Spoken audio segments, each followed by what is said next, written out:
It started the way these things usually do, so small you can't even see the moment it crosses a line.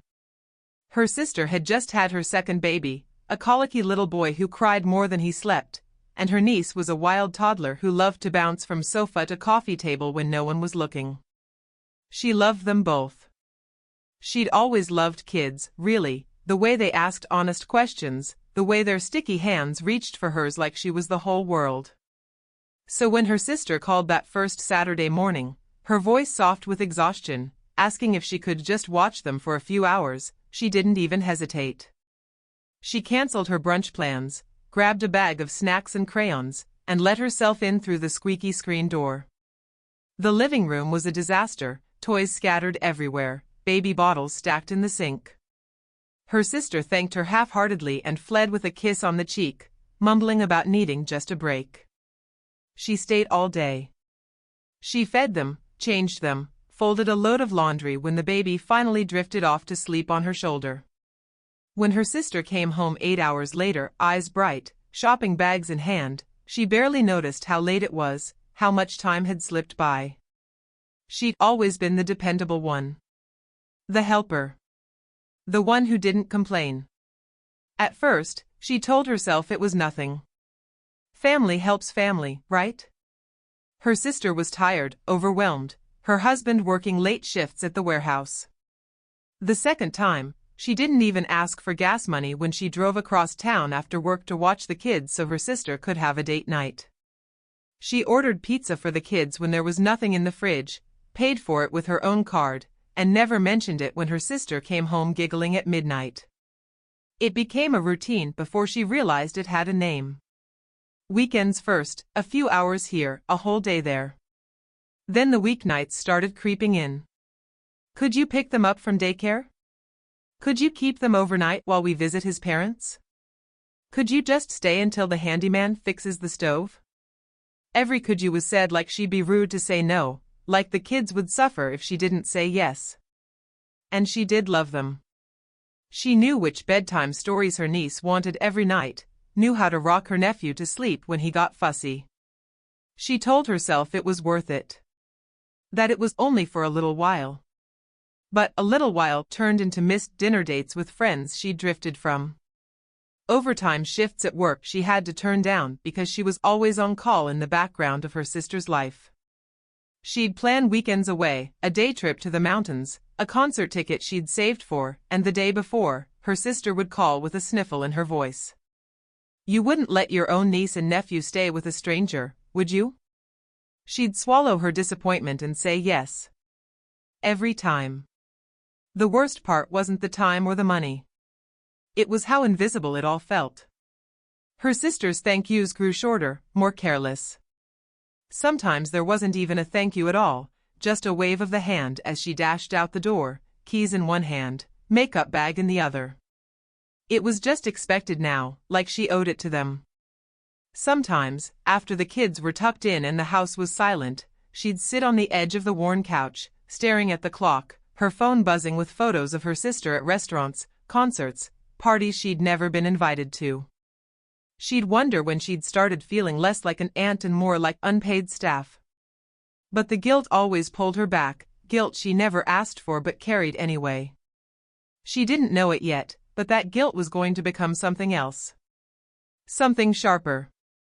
Because favors come with a price, and one day, she'd make sure her sister paid every penny.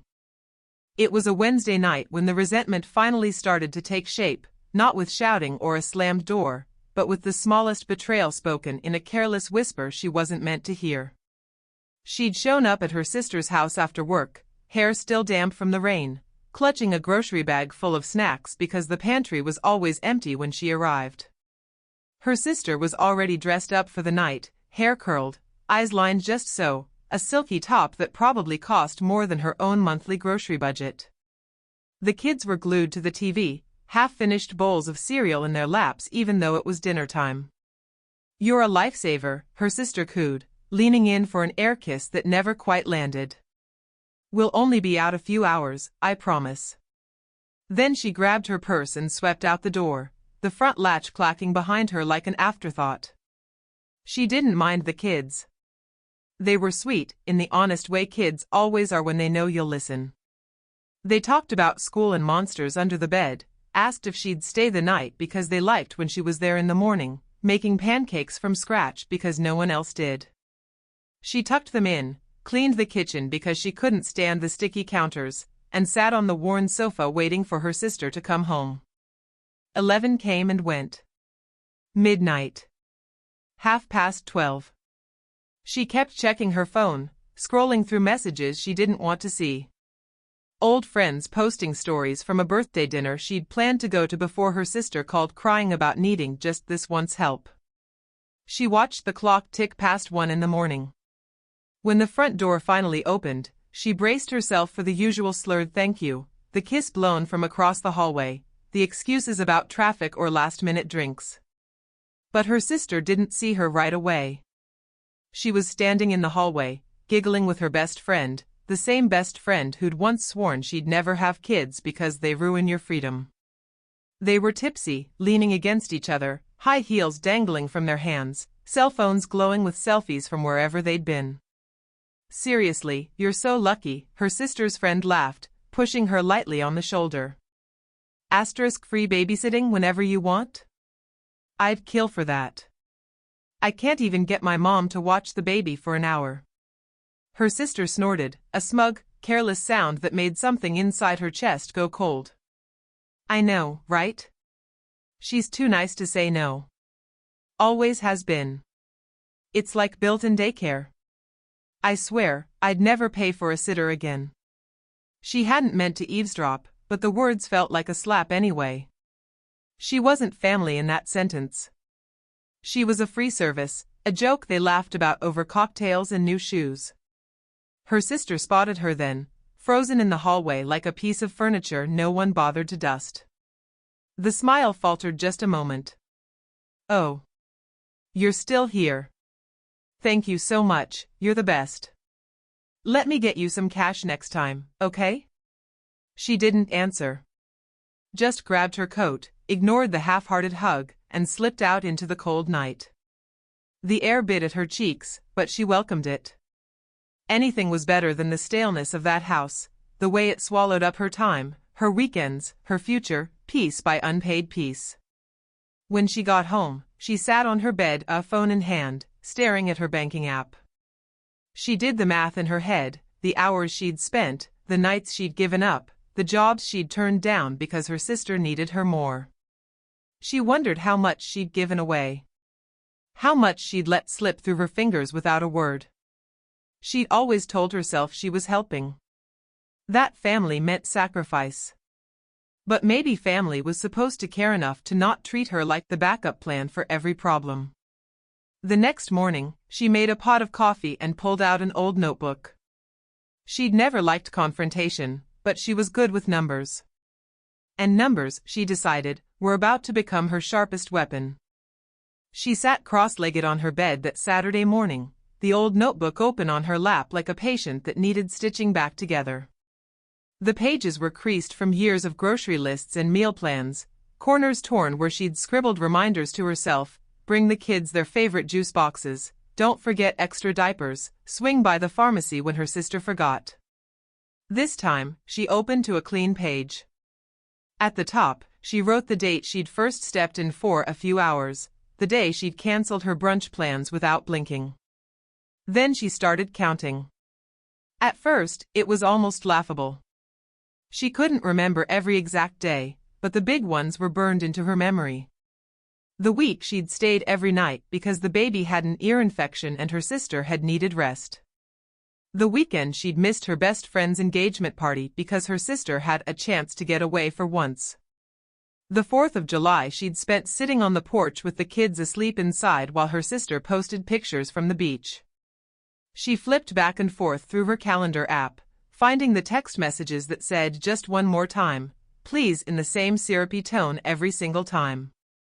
Every one more time that had turned into another lost night. She pulled out old bank statements, remembering the pizzas, the Happy Meals, the coloring books she'd bought just to keep the kids occupied when the fridge was empty and their toys were broken.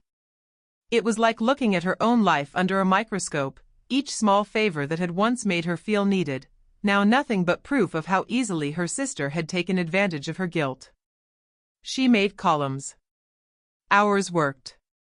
Days missed at her job when she'd called in sick because her sister had no backup plan. She looked up the going hourly rate for babysitters in her city, then added a line for overnight stays because, as she'd read online, overnight care commands a premium. She added it all up, letting the pen scratch out a sum that grew more absurd every time she checked her math. When the number crossed the 5-digit mark, she had to put the pen down. She felt her face flush with shame, not at her sister, but at herself. For letting it go on so long. For convincing herself that loving her niece and nephew meant she didn't deserve compensation. For believing her sister's endless line about, "I'll pay you back someday." She called a friend that night, someone she trusted, who worked at a small accounting firm. It was awkward at first, but when she finally said it out loud, "My sister used me for years. I think I want to do something about it." She felt something loosen in her chest. Her friend didn't laugh. Didn't call her dramatic or ungrateful. She just said, "Good. You should. Write it all down. Every penny. Don't underestimate your time just because you love those kids. Time is still worth money." After they hung up, she kept adding. Taxi rides when her sister forgot to pick the kids up. The cost of snacks, clothes, birthday gifts she bought for them because they deserved better than what their mother offered when she was feeling selfish. She even found her old timesheets from work, highlighting the weekends she'd turned down extra shifts, real, actual money she could have earned if she hadn't been stuck on that old couch in her sister's cluttered living room. When she was done, she drew a neat line under the total and circled it 3 times. She stared at it until her eyes blurred. This was her line in the sand, the number that proved she hadn't imagined the weight on her back. The number that said she wouldn't let herself be guilt again. The number that, soon enough, her sister would have to see in black and white. Because families can lean on each other, but using someone is different. And this time, she was done pretending there was no cost. After that night, something subtle shifted inside her. She still answered her sister's calls, for a while. She still loved her niece and nephew. But the way she answered changed.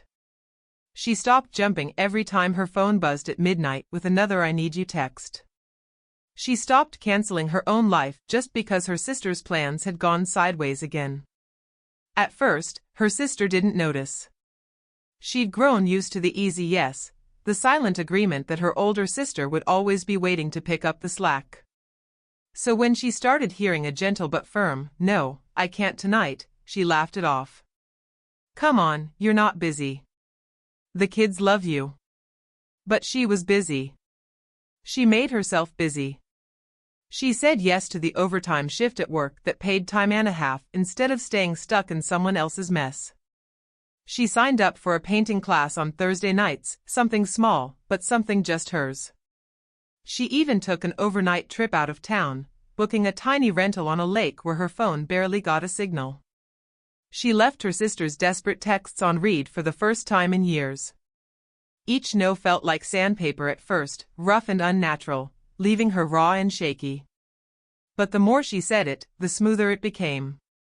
A new habit that fit better than the old one ever did. Her sister didn't take it well. She went through all the tricks, guilt trips, long sighs, pitiful stories about how no one else would help her. She even tried roping in their parents, calling to complain that her sister was being cold and selfish. But the thing about people who do the quiet work is they're good at receipts, literal and otherwise. And she had plenty now. One evening, her sister showed up at her door unannounced, kids in tow, all smiles like nothing had changed. She leaned in the doorway, casual, the kids squirming behind her, clutching backpacks. Hey. So you'll keep them tonight, right? I have a girls' night planned, I really need it. She didn't step aside. She didn't smile back. Did you ask me first? Her sister blinked, thrown. What? I'm asking now. She shook her head, calm. No. You're telling. I'm not free tonight. Her sister's mouth fell open, eyes darting between her and the kids, as if hoping the children's sweet faces would override any ounce of resolve she'd built up. But she stood firm, soft but solid. I'm not your free daycare anymore. A tense silence settled over the porch, broken only when her niece tugged her hand. Can I come see your cats next week? She bent down and hugged them both, whispering that she loved them. That they'd always be welcome, but not like this. Never like this again. That night, she called her lawyer friend, the same one who'd helped her draft her hidden ledger. They talked through small claims court, through how informal arrangements can still count as unpaid labor if they're documented properly. The conversation was practical, emotionless, and it made her feel clearer than she'd felt in years. It wasn't about drama. It was about drawing a line that couldn't be crossed. When she hung up, she pulled her notebook out again. This time, she flipped to a fresh page and wrote one word in big, careful letters across the top: Invoice. The numbers were already there. The facts were already there. All that was left was the moment her sister would have to see them in print: every hour, every meal, every night stolen from her own life under the excuse of helping. And this time, there'd be no jokes or excuses to hide behind. She'd spent years doing the work for free. Now, she'd make sure it was paid in full, with interest. It didn't take much to finish the invoice once she decided she was truly going to do it. She sat at her kitchen table on a rainy afternoon, the same table where she'd balanced so many of her sister's emergencies on top of her own bills.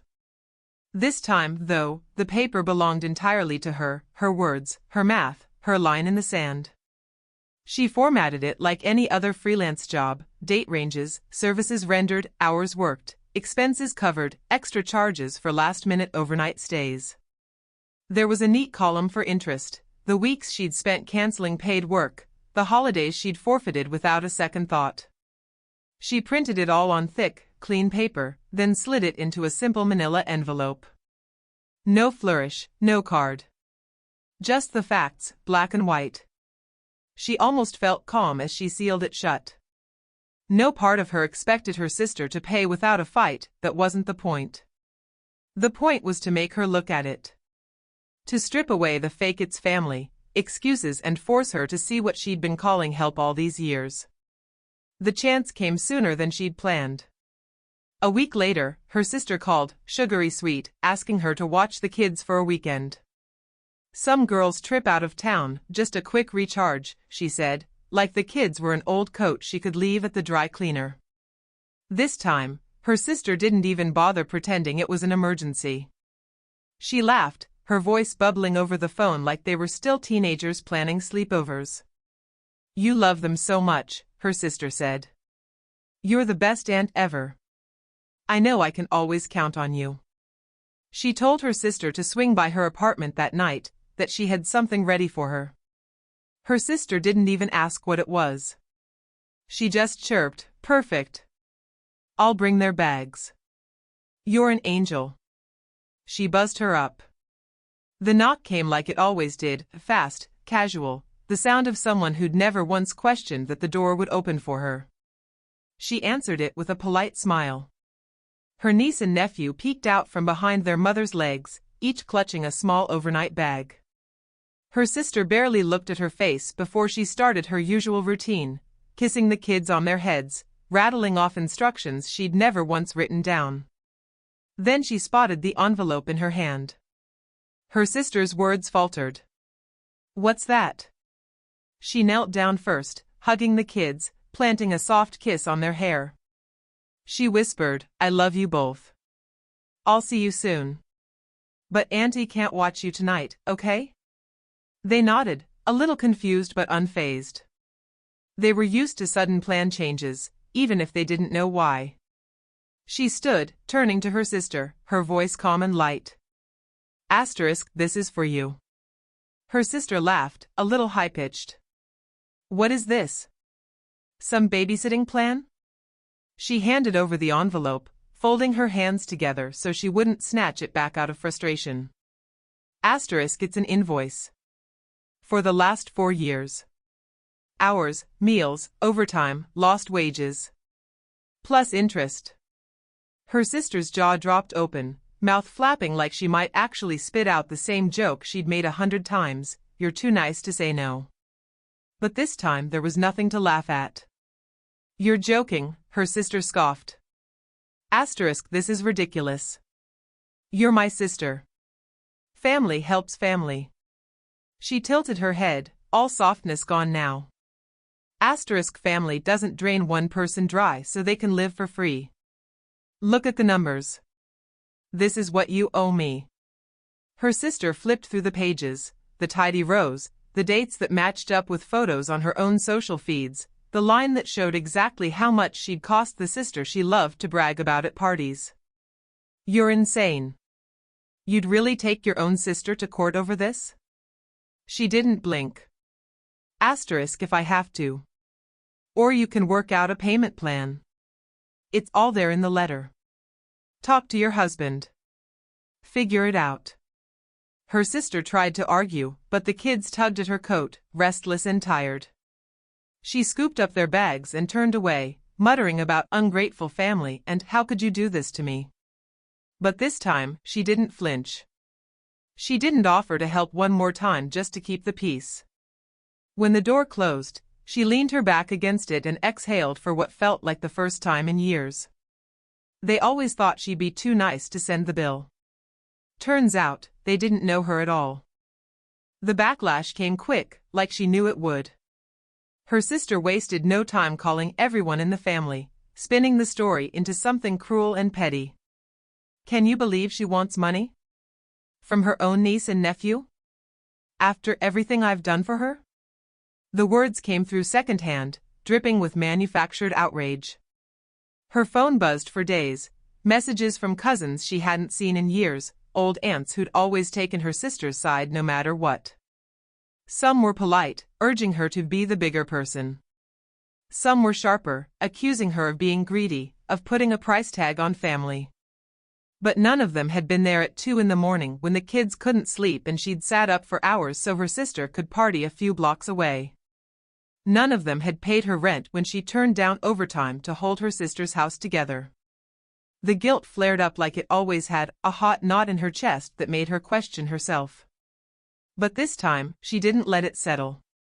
She opened her notebook, ran her finger down the neat columns, reminded herself, this wasn't about hate or revenge. It was about respect. About finally calling things by their real names. To her surprise, a few voices quietly reached out too, a couple of cousins she'd drifted from, an old neighbor who'd watched her come and go with the kids in tow so many nights. They sent short texts that felt like balm on a burn. Good for you. Wish I'd done the same with my brother when he dumped his kids on me. It wasn't a flood of support, but it was enough. Her sister's husband called once, mumbling apologies she didn't ask for, promising he'd figure something out. She told him she hoped he would, for their kids, if nothing else. He sounded tired. She hung up feeling strangely at peace with him. He was no better, but at least he was trying to see it. The first small payment hit her account a few weeks later, a trickle, but a start. She didn't throw a party. She didn't text her sister to gloat. She just sat at her kitchen table with her morning coffee, the same table where she'd built that ledger late at night, and smiled to herself. It was never really about the money. It was about the boundary, and the proof that she'd finally learned to keep it. When her sister called the next month, voice strained and brittle, asking if she could please watch the kids, just this once, she didn't get angry. She didn't raise her voice or lecture. She just said, sure. My rate is on the invoice. You can pay up front. The silence that followed was all the answer she needed. She booked herself a vacation that spring, nothing fancy, just a little rental near the coast where she could walk barefoot in the surf and read trashy novels in the sun. She didn't tell anyone exactly where she was going.